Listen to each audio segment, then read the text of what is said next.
Hello and welcome to the Warp Shelf. I'm Frank Duran. I'm Deshaun Vasquez. Today, we are two artists reaching into the pile of movies, comics, games, TV shows, just art in general. We decide as we go through the pile and see what's worth taking with you. Sometimes that's spiritually or sometimes that's on physical media. It depends on the situation. Because, of course, we're talking about physical media all the time here on the show, especially important in a world where Max exists now and Disney is getting rid of things. Disney Plus is getting rid of things. Physical media is important. That's why you listen to the show. You're like, does it fit on my warped shelf? And today we're talking about something that... The warp shelf is both physical and ethereal. Yes, you have one. I have one. We all own a warp shelf. It's you can reach out, you can touch it. Guys, today we are talking about Guardians of the Galaxy Volume 3. Now, Deshaun is already holding 2 physical copies of the first 2 movies. Yes, I am. I don't know if we've done an episode on Guardians of the Galaxy. Have we done one yet? I think we did an episode on the first one way back in the Real Books Don't Have Batman days. I'm pretty sure we did. And then when Volume 2 came out, we hadn't brought the podcast back, so we hadn't talked about it. I think we probably talked about it in extension when we did a whole big catch-up on the MCU at that point when we started the show back up. Yeah. And then just it would come up tangentially because Guardians Volume 2 is underrated and that comes up sometimes. Yes. But exactly. I got the non-slipcover version, just a normal ass one for the first one. I have this really cute steelbook for the second one. Oh, that's nice. That's nice. Now, that kind of already kind of says we're big fans of this franchise. James Gunn is behind it. I think that already he created, he made us fanboys of James Gunn with this series. Like it's already. I was like, oh yes, I love James Gunn. But then you give me something like Guardians of the Galaxy Volume 2, and it's like this deep, personal, big budget movie, and you're like, damn, James Gunn. Shit. Because beforehand, it's just like Suicide Squad, and you're like, yes. Because it was other like tangential stuff, like, oh, you wrote the script for the Zack Snyder Dawn of the Dead. I like the Zack Snyder Dawn of the Dead, right? And it's like, okay, I like Slither, I like Super, right? But then you get to Guardians, you're like, okay, I can see how diverse he is as a storyteller now, right? And I think that's what's the best part about this is James Gunn's like finishing lap at Marvel. This is his big, like, after doing Guardians of the Galaxy Volume 1 and 2, the holiday special, and this, and also having a hand in Endgame and Infinity War, and you can feel those hands in there. They're in there. But like I feel like this is his big finishing lap on the Marvel Universe, and he's fucking going. He's fucking doing it. Deshaun, he fucking did it. He fucking sorry. I came out of this fucking movie. Like, I'm serious, guys. I came out of this movie. Like, I hate to fucking be like this because everyone's always like, oh, Frank's just a superhero fan, so he gets all excited about superheroes. I'm sorry. I cried about a raccoon for 30 fucking minutes. 30 fucking minutes. Look, I gotta just say this. Talking about a great movie here. That's what I'm talking about. This movie's actually good. Yeah. Holy shit. And there have been stuff like post-Endgame that I've liked. It's like I've liked some of the shows. I've really liked Multiverse of Madness. I've liked No Way Home. But this one like really struck a chord. Put it this way. You guys know, if you're frequent listeners of the show, Frank's more of a crier than I am. It takes a lot for a show or a movie to make me cry. I cried like 3 fucking times watching this damn movie. James Gunn, you're dead, man. You're fucking dead, man. I'm coming for you. You'll pay for this. You paid for this. You made the John cry. No, I'm serious. This man got me in my motherfucking feels. And I'm like, literally, by the end, he had already emotionally made me cry several times, that I was just crying at the end of the movie, and there was nothing sad going on. It was just this joyful moment. I'm sitting there like, it's just so beautiful, and like the art of cinema really brings out feelings in you, and I fucking love movies, man. Like, I'm sitting there, like, Like, I'm by myself in the movie theater being like, I fucking love movies. Like, it's one of those movies. It's one of those movies where it's not about making movies. It's not about, the art of making movies, but it makes you glad movies exist and like things like this can happen, where it's deeply personal story can happen in a big budget movie and make you feel something, like. And it's also an extension of something that we've had a problem with the MCU lately, with like the last really couple of phases. It's not just a thing that started like post phase 3. And it's also a problem because other blockbusters emulated all that time. Like, it's that like lack of authenticity, the sense that like every one of these movies is afraid to be genuine, and this movie is just like seeping out just pure genuine. It's so heartfelt, it's so open, and it's unashamed of it. I think that that's what's so special here, is that, and I think that everyone can feel it. Everyone I've talked to, have seen Guardians of the Galaxy 3, has really liked it. If you didn't comment down below, let's talk about it. But like, here are arguments here, is that this is a personal story, and a genuine one, and one of those things that you don't often get in big budget movies is something genuine, like literally something you can like touch and feel and be like, wow, that is a real feeling and a real something. And that's not something you get in most Marvel movies. You might get a because flash you have of to it. You have to think of it as like several different filters that it has to get like watered down to. One, it's a comic book adaptation of an established property. Two, it's under the Disney umbrella. Then through Marvel Studios' own sensibilities, where everything sort of like runs assembly line. To like get through those three filters and still make it your own passion project is tough. Even in the context that like James Gunn has more or less had like free reign on the Guardians movies. Mostly helped by their obscurity. Just like, whatever, Guardians, do what you want. It's not Iron Man. Right. They're like, yeah, do whatever you want. And it turns out to be like the thing that influences the entire Marvel universe. Because I feel like that's the important part about Guardians of the Galaxy 1, is it kind of changes Marvel's attitude towards everything. We already had Iron Man being irreverent, but I think that like I feel like Guardians takes it and like amps it up and is like, we have to have fun now. And I feel like that was kind of a curse going into 2, is it like it had to be fun. And I was glad he was able to tell a personal story in 2. Now in 3 here, we're talking something different, where it's something where I had like a joyous fucking fun experience the entire time. But again, me and Deshaun just cried, just like absolutely, like somehow I'm like, Bradley Cooper, you got me in my motherfucking feels about a raccoon, and I ain't ashamed of that shit.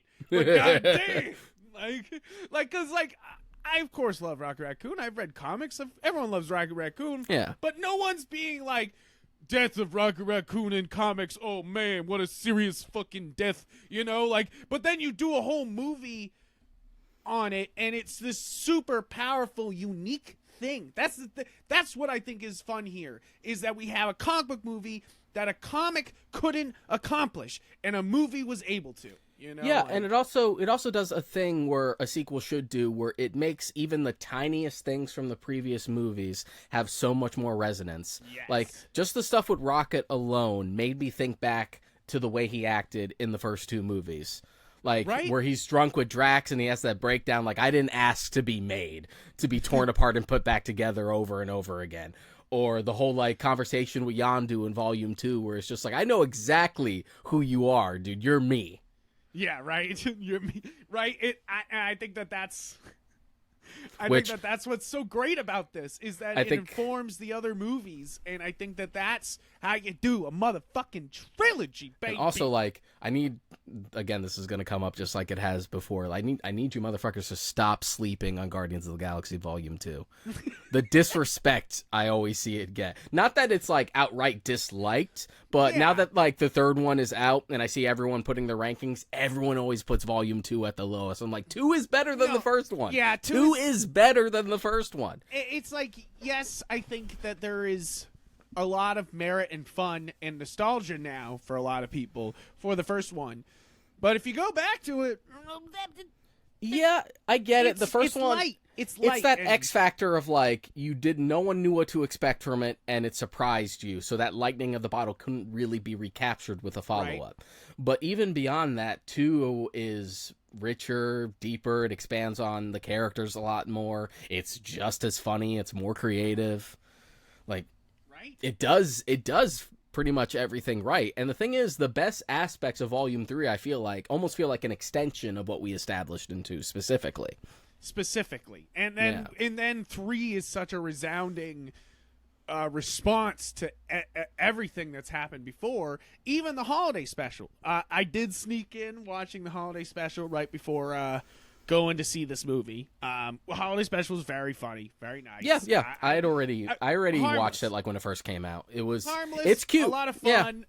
First off, that Christmas song at the beginning, that's actually fantastic. That shit slapped a little. Dude, that's already made the rounds. And I was like, play that again this year, like at Christmas. Because we have like a Sonos system running at my job of like playlists and stuff like that, and they did a Christmas one, and that already was in there, along with like the other classics you hear a million times, for better or worse. Like that song was already there, so it's already been added to the lexicon. I was really impressed by the holiday special. It was cute. It was fun, and then they referenced it several times in this movie, like at the end when he's holding a newspaper saying Kevin Bacon tells all about alien yeah, that was abduction. really funny. I was like, what the fuck? And like and it's just a lot of like things that they talk about, like about Mantis being his sister and like developing that relationship, and like which was implied in Volume 2. Yeah. When you get to that hallway of like Ego and like basically all the women he's duped into having sex with him to like spread his seed for a potential successor, one of the ones, if you look, does look like it's the same species as Mantis. So you're like, okay, so that implication was always there. Yeah, the implication was always there, and they confirm it in the holiday special, and then they confirm it again in this movie, and I'm like, I like that, like where it's not like you had to see the holiday special, but I feel like it enhanced it even that much more for you. And I figured the holiday special was going to just be like a nice little cute calm before the storm, because I figured Volume 3 was going to be heavy. But the production on it is kind of top notch. I was like, dang. Like, I was like, they didn't spare any budget on this holiday special at all. The Nowhere set's a really good set. It's a really nice set. I've seen some behind the scenes, and now seeing the holiday special to this, you're like, the Nowhere set is pretty cool. Like, yeah. I like that a lot. If I was, obviously doesn't have the same scale that like Nowhere did in the first movie, but it's also like a rebuilt Nowhere that's become like a community. Yes, as opposed to like a big dive. I like that development, and like kind of.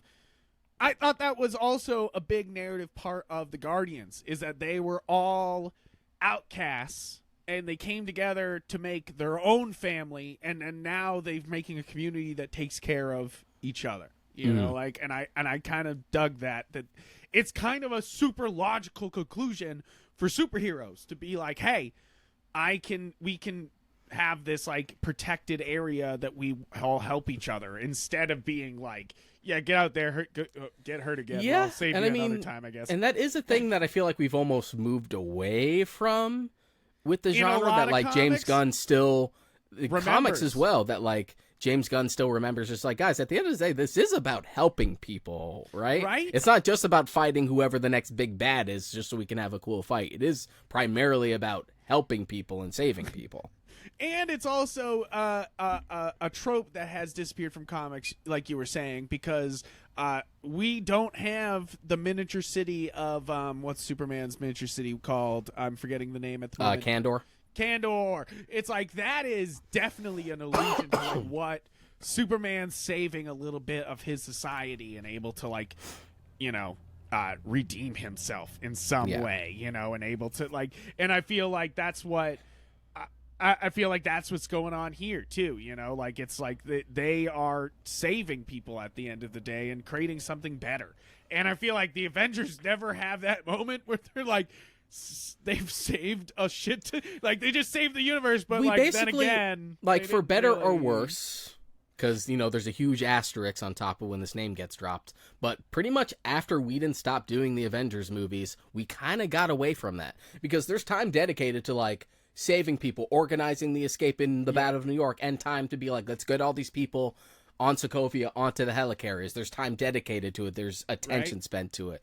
Everything after that, it's just like, I mean, we save people by extension because we're fighting the big bad, so we don't really need to spend time saving people. Right? We don't have to do that shit. I mean, Black Panther's the only one that like deals with that shit at all because of Wakanda. You know, and you're just like, So I think it's interesting that they're able to do it here in such a natural way. It's kind of.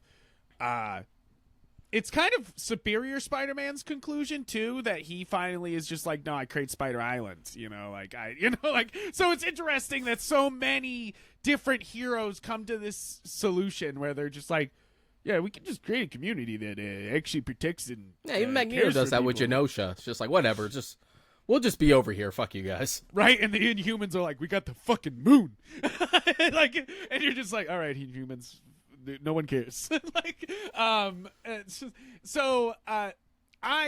want to talk about one of the best parts about this movie. Not only is you already know we're going to talk about the soundtrack. We'll hold off. We'll talk about the soundtrack in a second. But a good villain makes or breaks any superhero movie.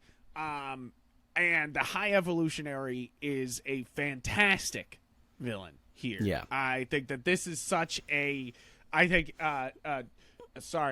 name I think it's pronounced Chukwudi. I think it's so like Chuck Woody. I wasn't going to get that right, so thank you. He is incredible in the role.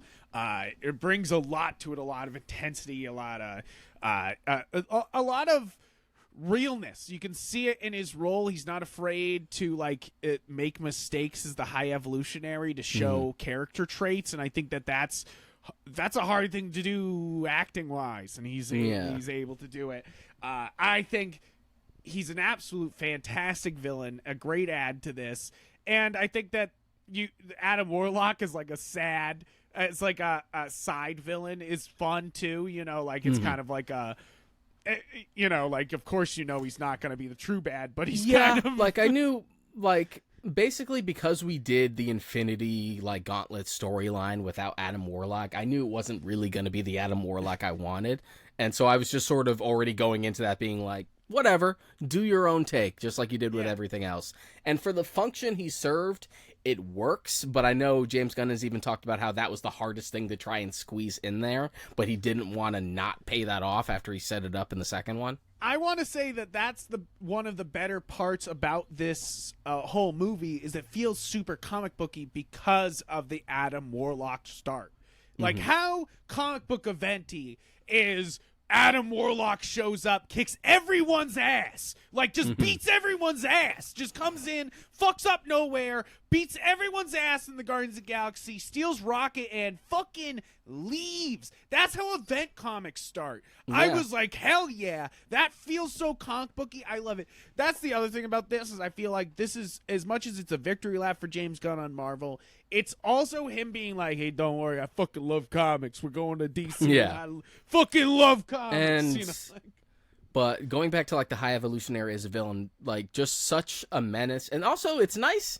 Isn't it kind of refreshing to not try and retroactively, I know we've tried to make storytelling a little deeper with movies and stories like this to try and give them some sort of sympathetic backstory. Because, no one just straight up starts as a villain. Right. Everyone's got a fucking backstory. But I kind of like that the High Evolutionary was full stop, irredeemable. He's there for you to hate him. Yeah, right? It's just for catharsis. And it's just kind of refreshing. Asshole. It's nice. But that was also, I was going to say that's also a point in Volume 2's favor, because I could take or leave Ronan in the first movie. Yeah. I like Lee Pace, but he's just kind of generic, boomy, I will destroy everyone guy. Mm-hmm. But I found Ego much more interesting in Volume 2 and the High Evolutionary more so here. I think that's why I would rank it 3, 2, 1, because I think that 2 has Ego, and Ego is far more interesting than Ronan. And and ends up being a far more interesting fight in every which way. But like here, High Evolutionary, it's just I love it, and it's also horrifying because what is happening here is also James Gunn being like, can I beat my record for the most deaths on screen? So like in both Guardians of the Galaxy 1 and 2, he beats the records for the most amount of deaths on screen because the Nova Corps fucking blows up in the first one, and it's like 17,000 on-screen deaths or something like that. It's something ridiculous and blows a lot of movies out of the water for like on-screen deaths. Mm-hmm. And then of course he's like, let me top that with ego. And then here he's like, yo, Star Wars didn't have shit. I'm gonna show you these people dying. Mm-hmm. Alderaan blowing up. No, I'm gonna show you them blowing up. Like you're just like, God damn. Like it's just it's super like cruel and fucked up, but it's also like James Gunn being like, I want to top myself again. I want to show I want to get that in the billions. Let me can I get that billion mark for on screen? Got to pump those numbers up. Those are rookie numbers. Those are rookie numbers. Put in the bills. But I do kind of love how irredeemable he is, mm-hmm. It's like already bad guy, like fucked with Rocket. Oh, he just blew up a planet like casually to like move a bunch of like child slaves he's built to a new colony. You're like, and it's all just vanity. Yeah, right. It's all vanity. You're like, God damn. Like no one's the fact that he even like. We find out that he actually created the Sovereign, who we met in the second movie. Right. It's just like, and he even it says, I just made you guys for aesthetics.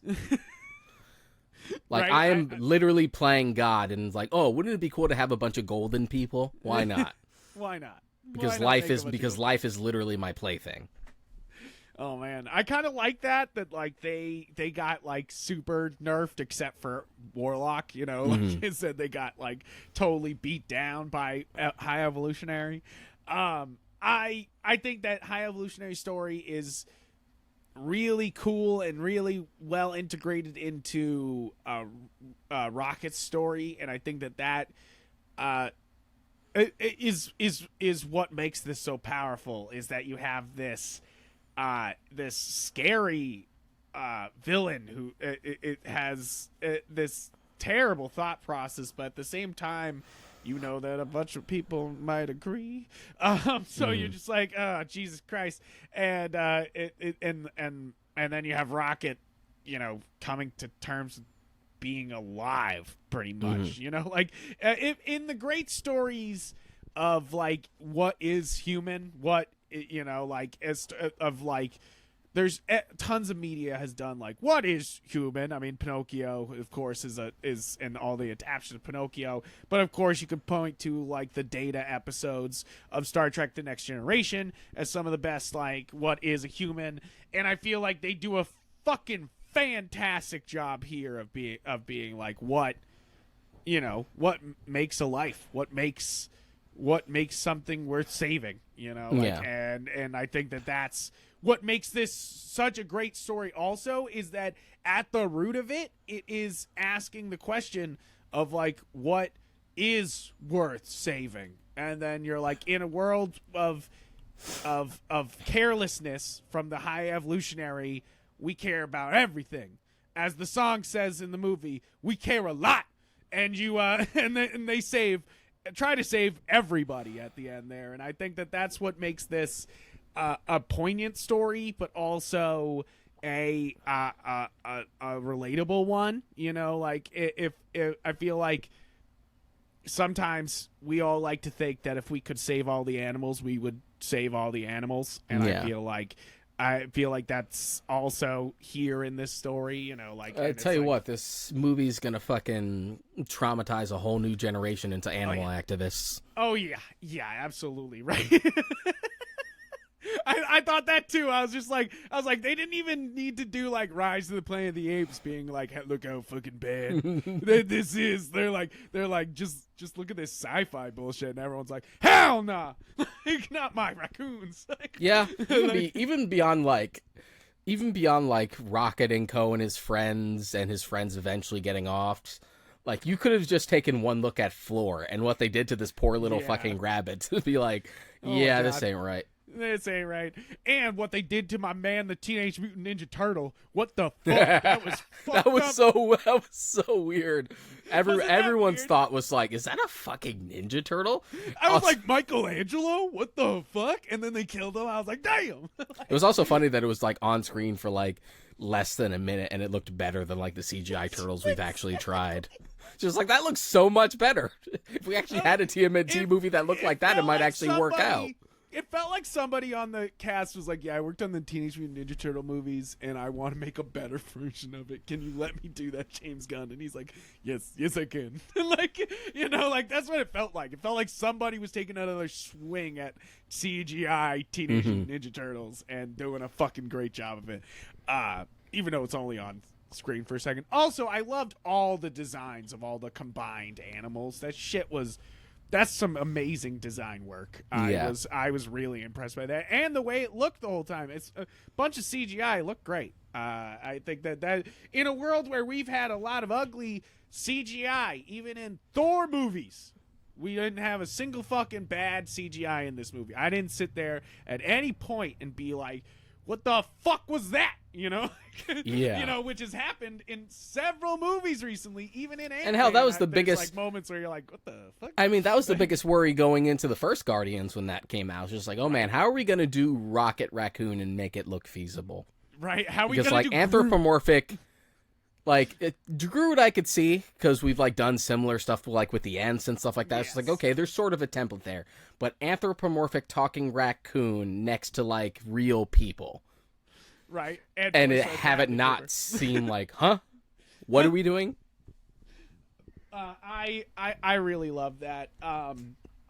So I think that I think I said it earlier, but I think one of the most important parts about this movie, and another thing that I think strings the whole narrative of all three movies together, and kind of what Guardians is all about, is the music here. I feel like I think one of the things that Volume 1 has over all of them is it has one of the best movie soundtracks of all time. I think that the Volume 1 is an absolute banger of a soundtrack. It's a great so soundtrack, but ones. I prefer Volume 2 and 3's soundtracks. Really? I think it's a little more still holds above, but Volume 1 is a good soundtrack, but it has a lot of like easy staples that I've heard a million times in movies.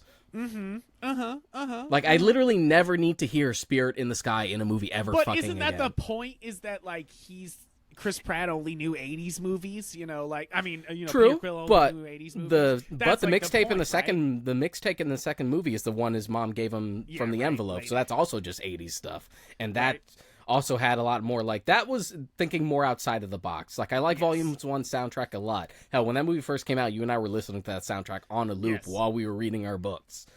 Yeah, but it does have a lot of like easy stuff in it. Yes. That I'm like, well, I feel that. It's nice. It's a good mix. It works as a cohesive whole.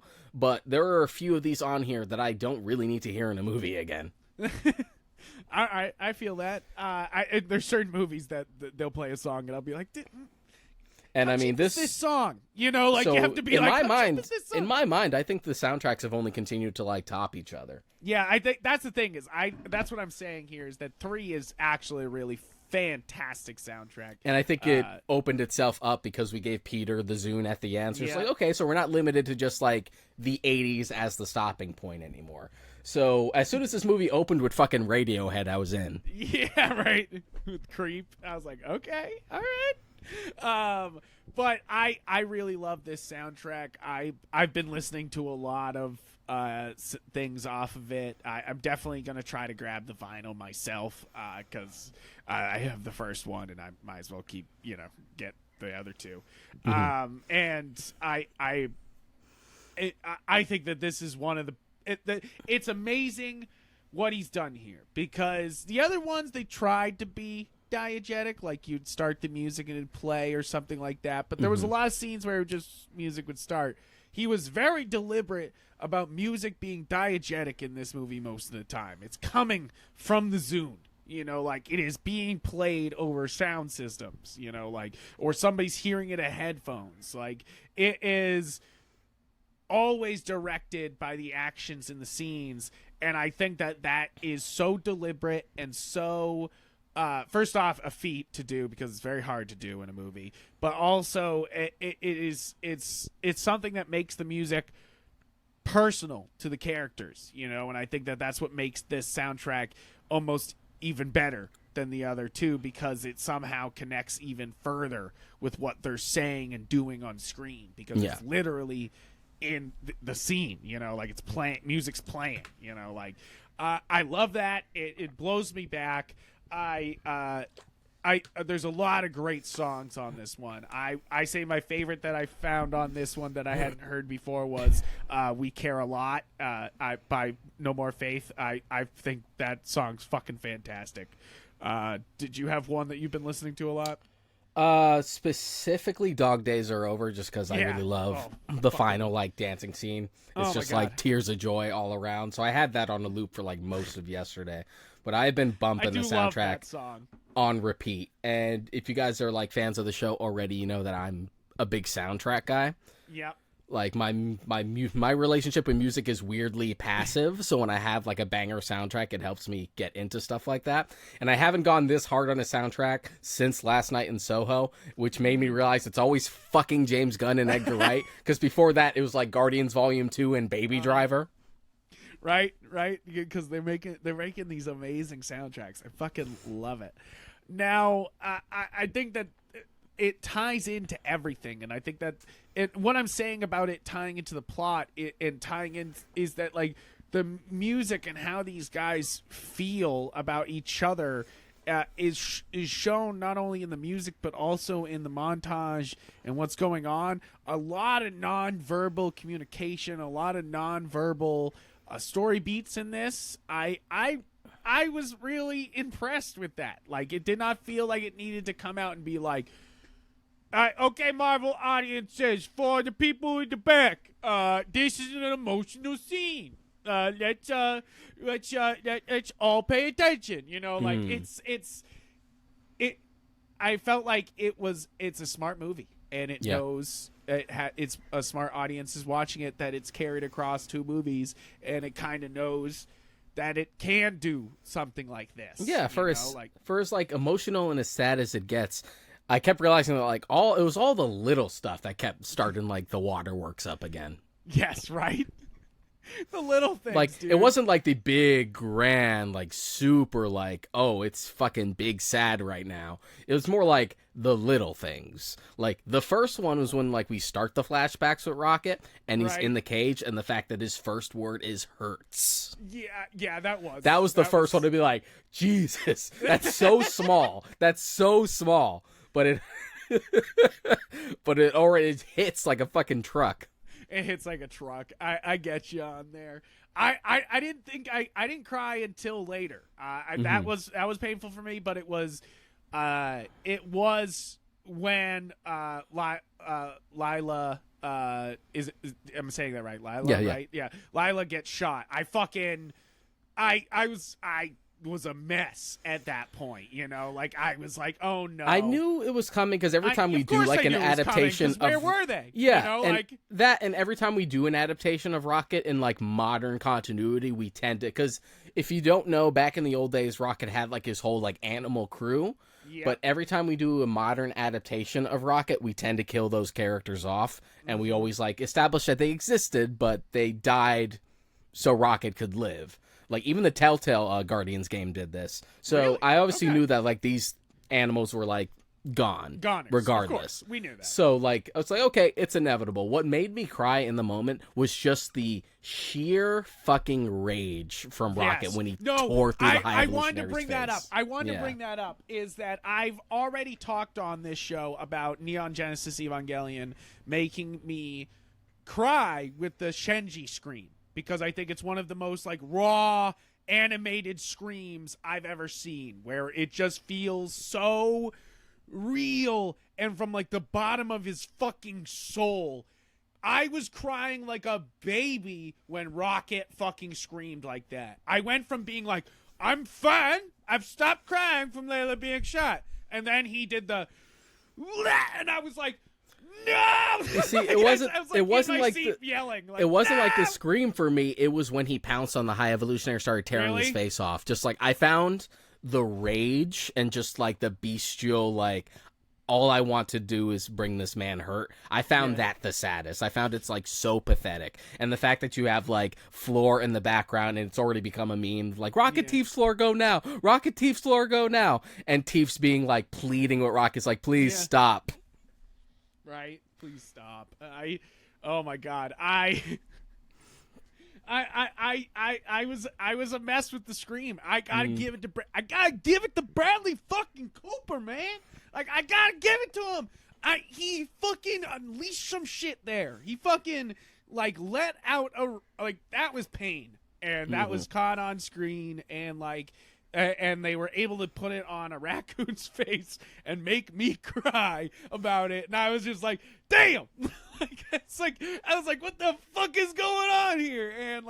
And then I was already a mess after that, you know, like after that point. And then they hit you with, of course, guys, spoilers, of course, if you didn't already catch on. But later on, when you think he's about to die, and Layla's doing the Dumbledore and is like, of course, when he said, can I come with you guys? And she says yes. Deshaun, I was like, I was falling over again. I was like, oh my fucking God. I was losing it. Like, I knew it wasn't like that he was dying, but like just the idea of asking your friends who passed away, sorry, I'm getting worked up, if it's okay, if you can come with them, and they say yes, I was like, there's something real there. There's something too real about it, and I'm getting worked up about it right now, and I can't believe it. I'm crying on the podcast. But I think that's what's so fantastic about this movie is there's moments like that over and over again, and then by the time we have Dog Days Are Over at the end of the movie, I was just a it feels like such a release. Yes, right? It does. Like just like so cathartic. Like I had even joked. At first I joked. At first I just watched Shrek 2 the day before. By the way, I don't know why, but I was joking. I was like, "Is this the Shrek 2 ending? Are they about to do a Shrek 2 ending to this movie?" But tasteful. It was a James Gunn dance scene, which is always tasteful. But just like just the sheer catharsis throughout like the second half of this movie. I even made the joke when I came out of it. I'm just like, Jesus Christ! I felt like the beatdown on the High Evolutionary from the whole group satisfied me more than when Thanos was killed. Like, God, I fucking hated this guy. I just wanted him to eat it so bad.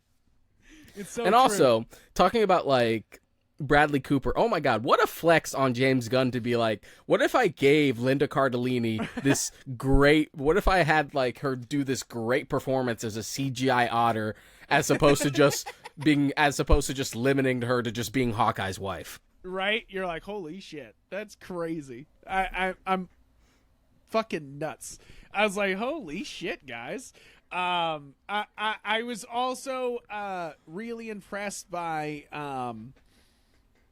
Cosmo also in this movie. I think that Cosmo was such like a minor character joke in the second one that they were like, same thing with like Howard the Duck. Yeah, I'm also glad he's there for here. a little bit. I love that we keep just making Seth Green play Howard the Duck in these little bit parts. Just fucking give him a solo project. I know, right? I was like, give me another Howard the Duck movie, you cowards! Like, and put it on Disney Plus. I don't give a fuck. Just give me a Howard the Duck movie that's very inappropriate. But I was dying that like Cosmo was such a big part in the holiday special, and then also here. And I was like, okay, all right. And I like that there was. You don't like even really need to explain it. Like Cosmo was there in the collection that the collector had, which was on Nowhere. So when everything got busted out, when Thanos like came and wrecked house, like it makes sense that Cosmo would just be chilling there. right? Just chilling.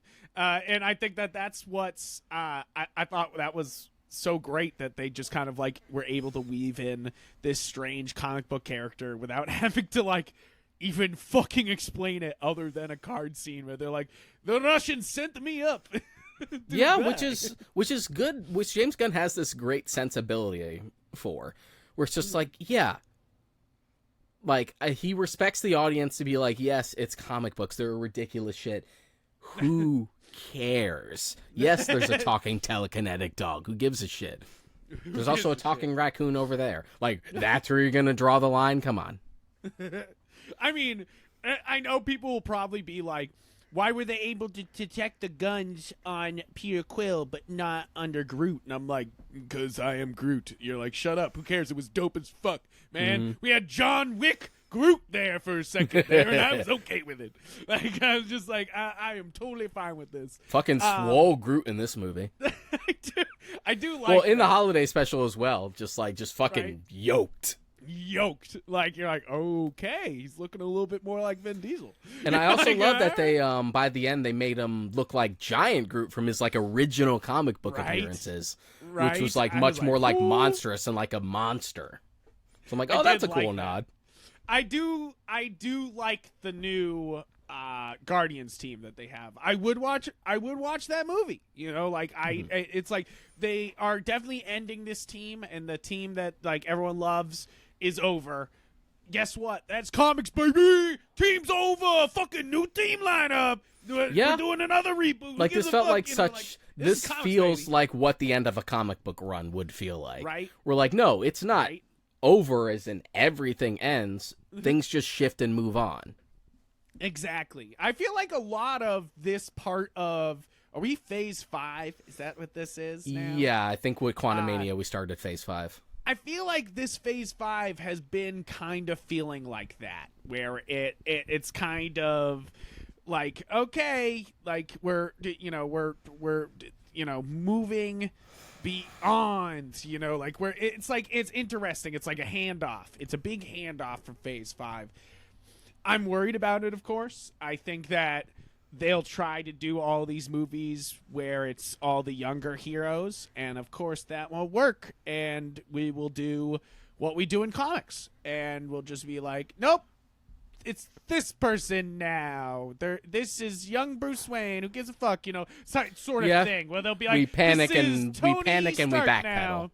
Right? Like, and they'll be like, oh, we pulled this. Well, they'll be. More likely, they'll be like, we pulled this Tony Stark from another universe, and it's like another actor like playing. I mean, this would be crazy, but they've talked about it before. Tom Cruise as Iron Man, and that would be the way to be like, look, Iron Man's back, but a different universe guy. Like I feel like that's where we're coming to the point of where they'll try to do these younger heroes. I have faith that a lot of that will work. But in a world where they're about to try to give us Echo, I don't have a ton of faith.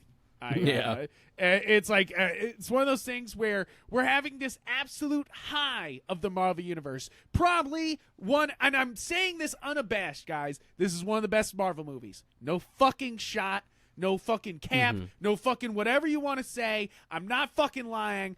I think this is one of the best Marvel movies. What do you think? I would agree. I would agree, and there.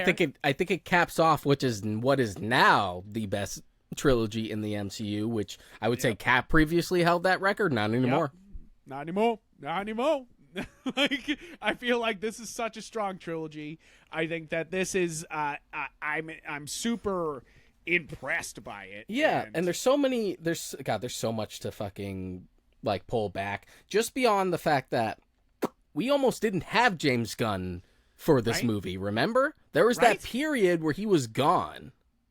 Did Suicide Squad. Was just like, nope, I'm not doing it. He was like, no, I guess it's over. He might not be doing Volume 3 after all. And then we got him back. And it's funny, we got him back, which is interesting because, I don't know, this might just be me reading too much into it because Counter-Earth is a thing in the comics. Yes. But given the, like, Counter-Earth with all these anthropomorphic, like, animal-like creatures and just the way the High Evolutionary acts, I'm like, are there some, like, Walt Disney Epcot fucking shots you're taking right now, James Gunn?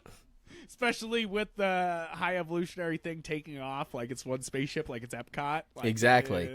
I was like, I mean, yeah, no, maybe having this like nostalgia for this actually not great period in time, you know, like, but saying it is, you know, like is kind of it's interesting. It's very much what Disney does, you know, like. I also really like because this was always going to be a tough one going into it. I really like what we did with Peter and Gamora. Yes, because of course, like how are you gonna handle that? This isn't your Gamora, but Gamora exists. You know, like it's like she's here. She has to be here now, but she did not. She's not your Gamora. She doesn't remember you. Like, I how are you swear gonna handle that? That scene. That's I think I the even most comic book thingy going on. Yeah, for sure. I feel like that scene in the elevator where like Peter's talking to Ura, which also cool fucking cameo by Dana Pelkior. I think it's Pelkior. She played Ratcatcher 2 in the Suicide Squad. That's who that was. Oh, cool. I thought he recognized her. I was like, yeah. That whole diatribe was just like, okay, I met a girl, etc., and then she died, but then this came back, but it was a different version. I lost my temper, and everyone got dusted. I felt like that whole scene was almost like James Gunn throwing shade at the way the Guardians were characterized in Infinity War and Endgame.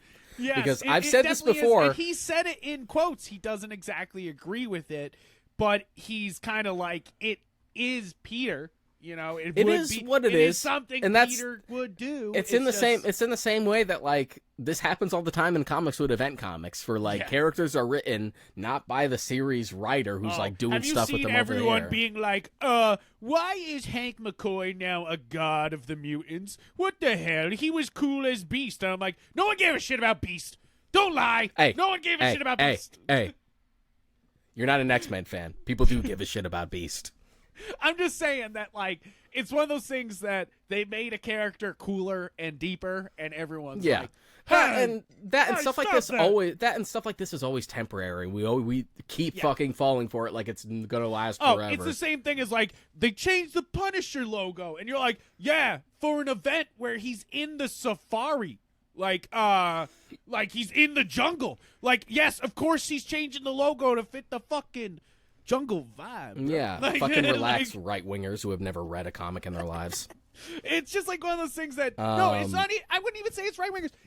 Yes, right-wingers, but also a general public does not fucking read comics. So like they will see these news things and get fucking heated, get fucking like worked up, like heated over a status quo they know nothing about. And most of the time it's a play because, like, you know, there's like Polygon article last week that I was reading where they were like, they were like, everyone's upset about if Dragon Ball GT exists, but according to Dragon Ball Super, according to Z, Super doesn't exist, and you're like, guys, first off, and then they referenced a manga of Z, and I was like, hey, guess what? Manga has nothing to do with the fucking anime. Like, no. Sorry, guys. Canon doesn't mean a goddamn thing in Dragon Ball anymore. It doesn't whatever. It's one of those things. But people always want to put a framework on something that doesn't need a fucking framework. Mm-hmm. Looking at you, Hyrule Historia. I never needed a Zelda timeline. It's called The Legend of Zelda. Legends and myths shift with culture and time. That's all the explanation I ever needed. I didn't need fucking 3 different timelines where Link died in this one and this one. It's actually a branching, expanding universe. It's like, no, this is fucking stupid. How you handle it is how you handle it in Tears of Kingdom, where you, like, loosely allude to the other games, sort of.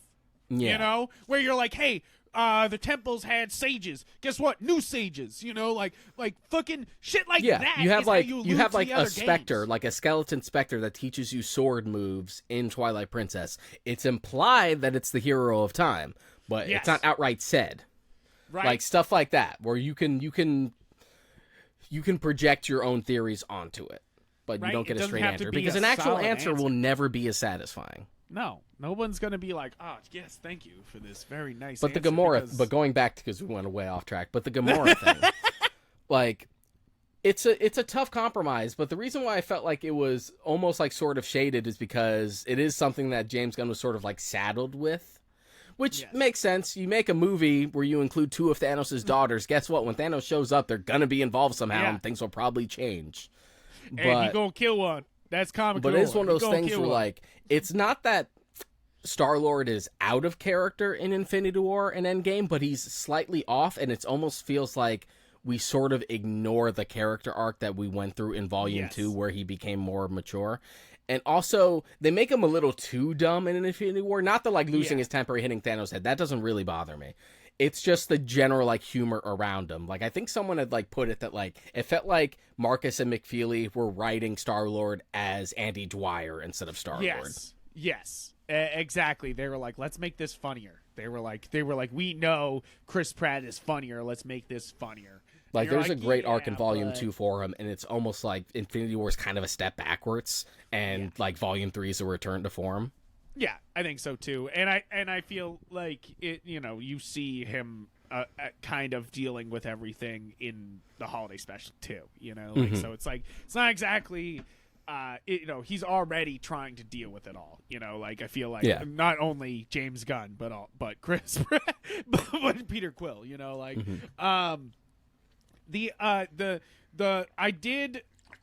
I thought the Kraglin subplot of him learning to use Yondu's arrow was like predictable, but in like a fun way. You know, like that was just like a good. You know, it was set up for Yeah. a holiday special. I thought that was fun. I that they think it kept worked because going. Kraglin, through all three movies, is just, like, kind of the funny, like, minor character Yes. who's there. Just like, yeah, Kraglin's just there doing his thing. His biggest struggle is that he's trying to get this arrow to work.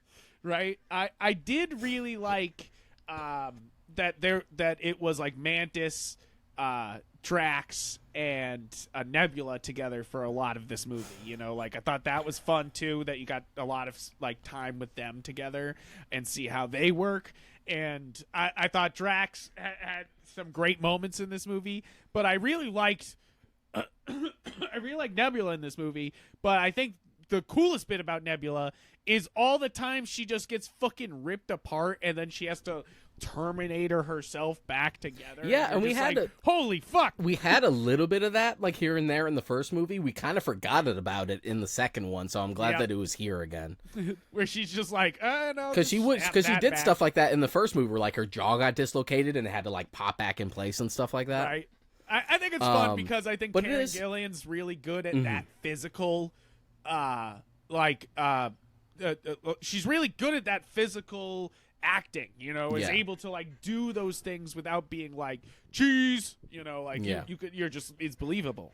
It works, you know. And just the dynamic between the three. That's another moment that's like, it wasn't so sad that it like made me cry, but there's a real genuine moment there where like Mantis gets angry at Nebula yeah. and she's like, Drax, he makes us laugh and he loves us. How is that a liability? Like, he has Right. sadness with him, but he's the only one of us that doesn't hate himself. And you're like, fuck. Yeah, right. I was like, Jesus. I was like, I was kind of blown away by that moment too. I was like, that was deep, and the part where I actually really died laughing when he was like, do you really think I'm stupid? And she was like, yes. And he was like, oh. She was like, forget immediately, like forget, like stop that, like nope.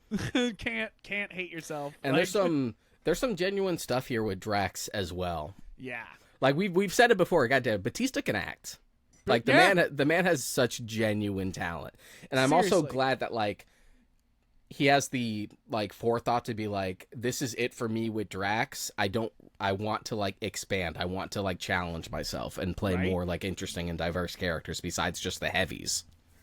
It's true. I think that, you know, like, I think Glass Onion really showed us.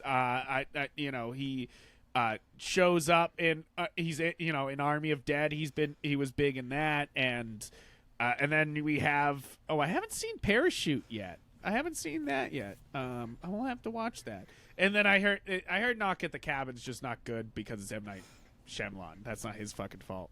You know, like I felt like that was not his fault. I was like, yeah. But I think that Batista, I feel like I just want more. I want him to keep doing crazy roles, keep going further.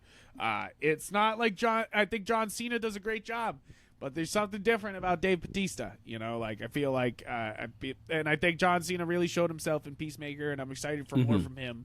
But I feel like Dave Bautista's got skills that The Rock could never fucking touch. It was really like Blade Runner 2049 was like the turning point for me, because he was already good in like Volume 1 for like the way they characterized Drax there.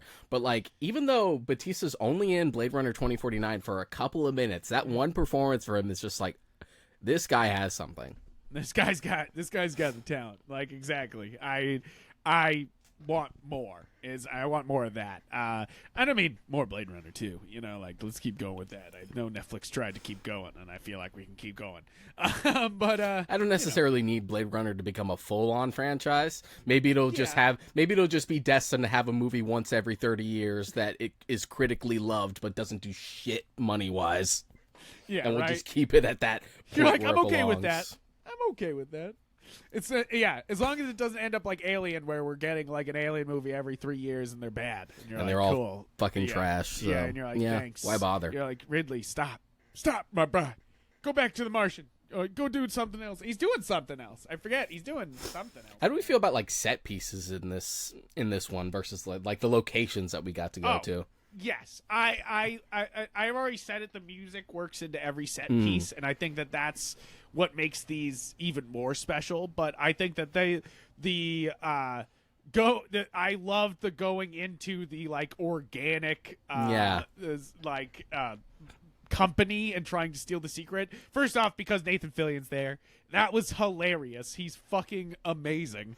As always, it's one of those things where you're like, how is he not hired in every movie? Do you see this charismatic bastard on screen? How does everyone not love him? Like, you see his face, you see him acting, and you're like, how is he not in everything? Like, it irritates me. Nathan Fillion should be much bigger than he is. The man is huge. So fucking talented. He should be playing Hal Jordan, to be honest. Right. But oh well. Oh well. And no, he's not too old. No, absolutely. Hal Jordan can be old as fuck. Give him white hair. Fuck it. Keep going. But I also love these like weird ass. It looked like the it looked like the Baron suit from the original David Lynch Dune. It really did. I was like, geesh. I really liked that whole that it was organic. I thought that was really cool. Nice touch. I almost felt like Rick and Morty-ish in a way, you know. I can see that. I know what you mean. In like that it's organic and disgusting and weird, you know. Like, but I thought that was like a nice, fun touch to everything there. And I think that that's what makes this fun too. Is that Star-Lord gets to be Star-Lord. Mm-hmm. He finally gets to be in all these movies. He finally gets to be fucking Star-Lord the Thief. You know, like he gets to actually show off his thieving skills. And that's what he gets to do this whole movie. And I really fucking love that. And also the Guardians finally got their fucking comic book outfits. Right? Which is almost weird because I don't think, does Quill even wear his mask in this one? No, he doesn't. I was waiting for it. That was so odd. I was like, weird. It's like, damn, we finally gave, because I always loved the like comic book, like double-breasted, like Guardians uniform. I've always thought it looked cool. And as much as like the like red coat that he had in the first two movies was cool, I like that blue and red like double-breasted outfit for Star-Lord, and I was glad to finally see it. Absolutely. I think they look snazzy as hell. It's like a cool scene where they come out in the suits.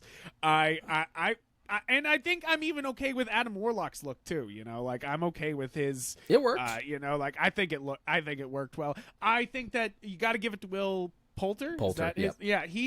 He's actually really fantastic in this movie. Mm-hmm. I do constantly mistake him with the guy who's playing Cal in Jedi Survivor and Jedi Fallen Order. I do constantly... Cameron Monaghan. Cameron Monaghan and him, in my mind, are just like they're the same dudes in my mind. I had to be like, Will Poulter. Like, I had to be like, okay, hold on. This guy's actually British. Like, I was like, wait a minute. He was originally supposed to be Pennywise back when, what's his name was going to direct it.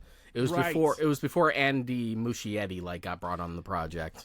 He's played Joker right? That's No, no, Cameron no, Monaghan that's was Joker Cameron in Monaghan. Gotham. Sorry, Yeah, my bad. but Will Poulter was the original casting choice for Pennywise before like they'd switched directors.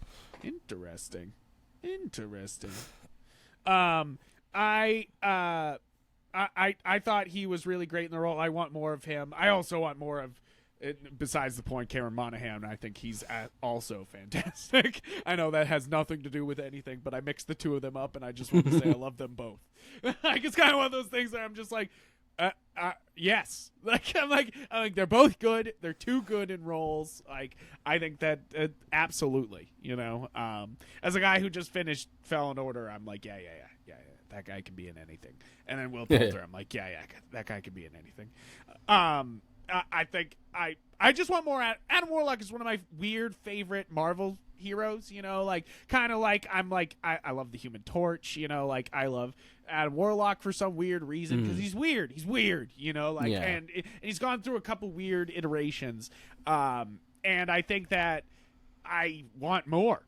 Is basically it. So I'm totally okay with that new team because I was like okay. That's all people I like, even if it's not going to be a movie and they're just like the Guardians in the background somewhere. I'm okay with this team, because that's the thing is they don't have to do a Guardians of the Galaxy with that team right now. You don't have to. I think you could leave it alone. I think James Gunn's they gone, probably leave it alone for a bit. I think they probably will. I think it'll be more the case that like if there's a situation where the Guardians are involved from here on out, it will be that team specifically. Like that's just the new team. That's just the new team. Yeah, exactly. And I feel like in a world where the Marvels are up in space, how are they not running into the Guardians? So hopefully that will come into play at some point. But that's the thing is I wonder how they'll handle that in the future. I hope it will be like that where it's Rocket showing up as the Guardians. Like I think that would be really cool. I just don't know how if Marvel will be good about that because like. We're no stranger in like the MCU to like either ignoring things or retconning things. Like it was so funny that we left Thor with the Guardians at the end of Endgame and that didn't fucking matter at all. Like by the time it was just kind of a joke at the beginning of Thor. Like you don't even need to have like watched Love and Thunder to like jump into Volume 3 at all. Right, or the holiday special, you didn't have to. You could have just skipped it. But and again, I think that talks to important. like the thing with like being saddled with stuff in events. Right, it's true. We're like both Waititi and Gunn were like, nah, neither of us really want this. Let's just do our own thing. Let's just finish this off. Yeah, whose idea was this? Let's resolve this real quick. But I want to say overall, this movie really blew me away. I was really surprised how much I loved it. I came out saying it's and we don't do a lot of ratings on the show because we usually just say grab it. Usually our rating system is own it, pre-order it, own it, buy it on sale, nah. And this one with asterisks depending on if it's ever going to be available on physical media for like certain situations. This will be, but just in those situations where it's like up in the air. This is for me a pre-order. This is so good that you want to own this. For me, it's I hesitantly, but not so hesitantly, give it a 9 out of 10 in my book. Like there's a lot of good movies I've seen this year, and I think that this is somehow so personal and so unique in that aspect that it is able to do a big sci-fi story with these awesome fight scenes and space battles and jumping off of giant spaceships and saving all the animals, and still somehow tell a very personal story and make me cry about baby raccoons climbing on a raccoon. If there's a fraction, if there's like a fraction of the type of emotion like this instilled in me, then holy fuck am I excited for his Superman movie. Right? I'm like, you gonna make me cry about Superman, aren't you? You're gonna make me cry about Superman. Yeah, exactly. That's my thing. I said it earlier. This is a lap about Marvel, but it's really a big old like, hey, DC, get fucking excited. I'm fucking winning.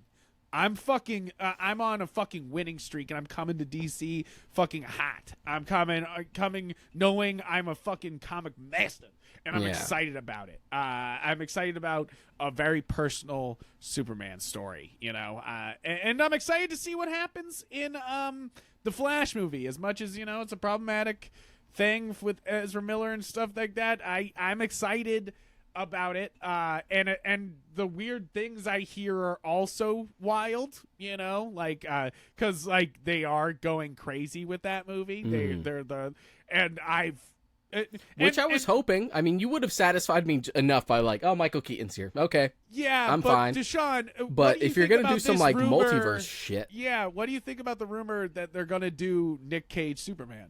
What do you think I mean, about that? we've already toyed with it a couple times, so why not for a multiverse story just to fuck with people? Well, because it's it would have been Tim Burton's Superman, so technically Nick Cage is the Superman in the Michael Keaton universe. I was kind of when they said that, I was like, I hope that's not just a rumor, because that's fucking sick as fuck. If that's fucking true, that's fucking wild. That would be funny, but I'm not gonna go into it expecting it, because I don't want to fucking turn this into the way people reacted towards Multiverse of Madness, where they wanted it to basically be Secret Wars.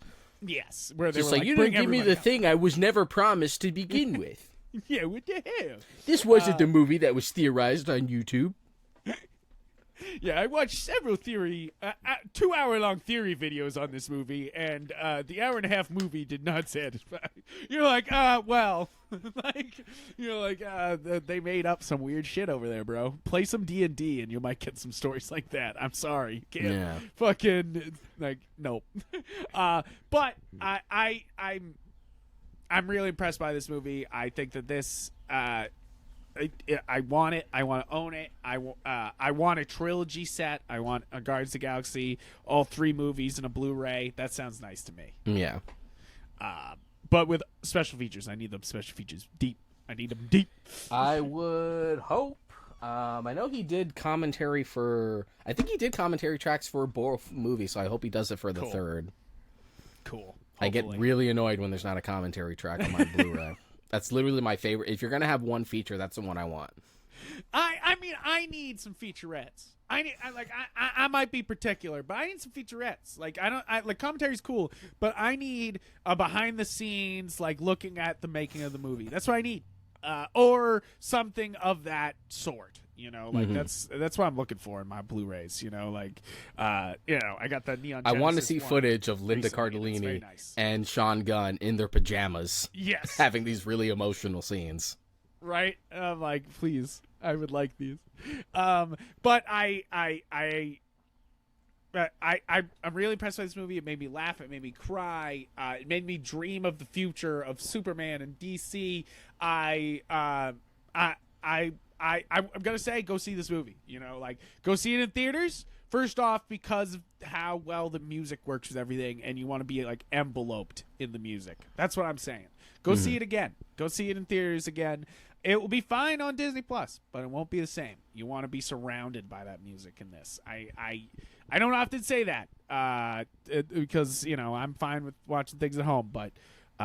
And I did have to go to the bathroom twice, but I was also quick. kudos so for fast, James I Gunn to sprinted. leave the MCU, but also give the MCU its first fuck while he's out the door. Right. I also love that it wasn't for a big joke, look guys, we're gonna say fuck. It was more just a casual open the fucking door, just very natural and super funny. I know, right? The instructions were unclear. Open the fucking door. I was dying about that door thing because it's so true. Why the fuck do we do doors like that in the 80s? What the hell was that shit? It makes a lot of sense. That's all I'm saying.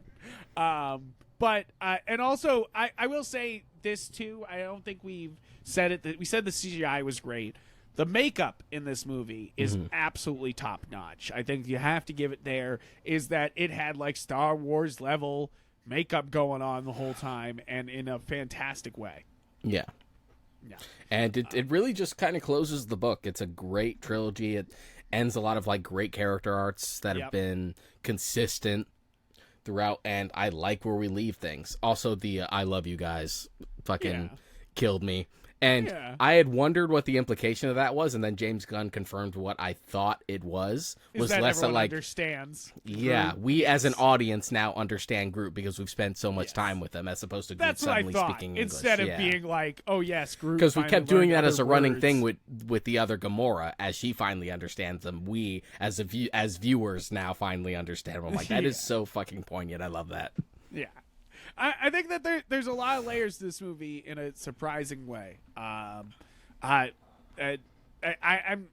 It's hard to put into words that I was that how much this movie touched me in weird ways. You know, that sounds weird too. Phrasing, Very bad phrasing, yeah. But very bad phrasing. But I'm impressed, and in a year where I've watched a lot of Oscar movies, this still touched me a lot more than a lot of the Best Picture nominees did, you know, this past year. So that says it something. really is that fucking meme that I've like sent you, where it's like a picture of Admiral Thrawn and James Gunn allocating billions of dollars to make a movie, to make a CGI raccoon dying, make me cry. Yeah, right? You're like, damn. It's true, though. It's like he really spent the full power of Marvel Studios to make me cry about a raccoon. And I'm like, damn, son. I'm surprised. I mean, they already give him pretty, like, whatever, do your thing with these movies. Yeah. But fuck is this one violent. Just Yes. like, we didn't even talk about There's the moments reveal where of the I'm like, High Evolutionary's face Yes. at the end. It's like, Right? whew, that is really right in the And PG-13 line. The hallway scene, they're tearing those poor animals apart. And I'm like, this is violent. I was like, Also, that guys, fucking this is fight not was Suicide dope Squad. as hell. It was dope as hell. That was one of my favorite fights in the whole movie. I was like, holy shit. I was like, that's a hallway scene. Holy fuck. They really like gave it there. I like several scenes where you're like, damn, that was an actually great set But that's piece, definitely you know, meant to be like last hurrah for the Guardians kicking ass as like a fucking well-oiled machine. Yeah, right. Fucking love it. Love it. But yeah, guys, go see this movie. Go own it when it comes out, or go watch it on Disney I Plus. definitely This is will. worth seeing. This is worth seeing. And you might be thinking, I don't want to see a third Guardians of the Galaxy. No, you wanna. This is one of the best Marvel movies. Go see it. And it's also relatively self-contained, so you don't even really have to do homework. Like, if you watched up until Endgame, you're fine. Don't even worry about Love and Thunder. Don't worry about anything else that's going on. Just fucking go for it. Just go for it. Yeah, exactly. You don't have to be all caught up on Marvel to watch this one. You could just kind of pop in if you've seen the other two Guardians, really. And you don't even need to see the holiday special, like I said. Like, even though it did add a little layers, you know. Like, but it's like I feel like this is very self-contained. But guys, thank you for tuning in. I know this looks a little different this week. We tried different things, but thank you for sticking with us. Thank you for watching the episode, and make the algorithm move by hitting the buttons down below. You know what they are. You know what they are. You can watch our beautiful faces on YouTube, but if you want to listen to our desolate tones, you can find us on any podcast platform, and I mean it, any fucking podcast platform. Like, literally, you ask it, we are on it. Just search the Warp Shelf Podcast. We're on there. And then, guys, if you want to see our personal social medias, we have I am Yep Frank and Yep Gundam on Instagram and Twitter. And I am Mod Karaika pretty much everywhere. Yeah. And thank you guys for supporting this episode, for supporting the show. Thank you for always having something to say, and for listening. I hope you tune in next time for more goodness from the Warp Shelf. We'll see you then. Adios.